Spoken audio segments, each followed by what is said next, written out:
Schedule a free design consultation, and the more you buy, the more you'll save on blinds, shades, shutters, and more from Budget Blinds. Visit budgetblinds.com today. Joins us with sports, and the Lloydminster Bandits are peaking at the right time. All starting with a second-half surge, Bart, that began in January, vaulted this team to 5th place, and then took on the high-flying St. Paul Canadians. You know what they did? They stole Game 1. It's pretty good. Game 2, however, they let that slip away in overtime, so in Game 3 they made sure they came out with a stronger effort at home. To the highlights, midway through the opening period, Brody Pollard, with great hand-eye coordination, redirects the Anthony Renier pass out of the air. Bandits drawing first blood. To the second, Bandits double their lead off the giveaway. Renier picks the pocket and finds a wide-open Pollard. The two have combined for 6 goals and 12 points in just over 8 periods of work. 2-zip Bandits. 5 minutes later, Hunter Maydonic down the half wall. 3 St. Paul players all on the left face-off dot. Jarvis Nicodemus says thank you very much for the easy tap, and 3-0 Lloydminster. After the Canadians made it 3-1, Tanner Helquist slides it through the wickets of Scott Yanoda. St. Paul with some life. Then with 5 to go in the middle frame, Brighton Beatty just lets it rip from the point. Game is tied. 2.5 minutes after that, the visitors taking the lead.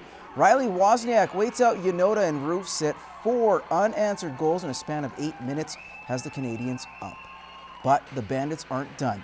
Renier will tip in the Tristan Petrie shot, and we're tied up at 4s heading into the intermission. So late third, Hunter Maydonic will grab the puck out of the air. He decides to hold on to it, and that's a no-no, giving the Canadians a power play in OT. They would kill that in 7 minutes to go in that first overtime. Maydonic redeems himself with the game winner. 5-4. Bandits was the final in overtime, and the Bandits knew this game was crucial going into it, having a chance to go up 3-1 tonight with another victory. In the meantime, we'll head back to the Civic Center and get reaction from the head coach and the OT hero. Oh, it felt pretty good. I felt pretty bad about taking that penalty in the last second of the game there, so I think I owed it to the boys there to put that one in the net. It kind of just popped out to me. I think I got pretty lucky. It kind of just ended up on my stick, and I threw it on net. If you kind of go back and look at who wins Game 2 or Game 3, it's generally the teams that win the series. We did give up that about a 7-minute lapse in the second period where they came back on strong and scored 4 goals there, and we let them back in the game. But for the most part, I think we battled hard. The third period, we really gutted it out in overtime. I mean, that big kill, it was a team effort killing that penalty, and Hunter to redeem himself and scoring the OT winner. That was huge. Well, their coach is a former Brier competitor. 2 of them have been to high school provincials last year, and they've only lost a single game all season. But as Claire Hanna finds out, the Lloyd Comp Barons are a team, or a new team, in a new format this year as they prepare to host the high school provincial championships. Yep, hard line, yep, whoa. The curling duo of skip Jared Lodish and second Matt Kuziak are very familiar with curling.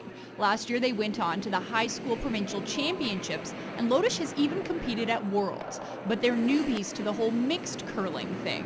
It's just a different atmosphere playing with 2 women instead of 4 men. We like to keep it a little bit more closed down, I would say, versus last year we kept a very open style game.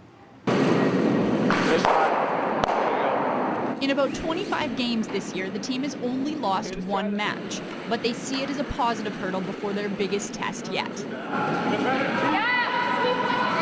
You can't win all your games and then go to provincials and then lose the final, so we needed a loss. So that was a great experience to know the feeling that, okay, we lost, now we can get back on track. A little bit more ice.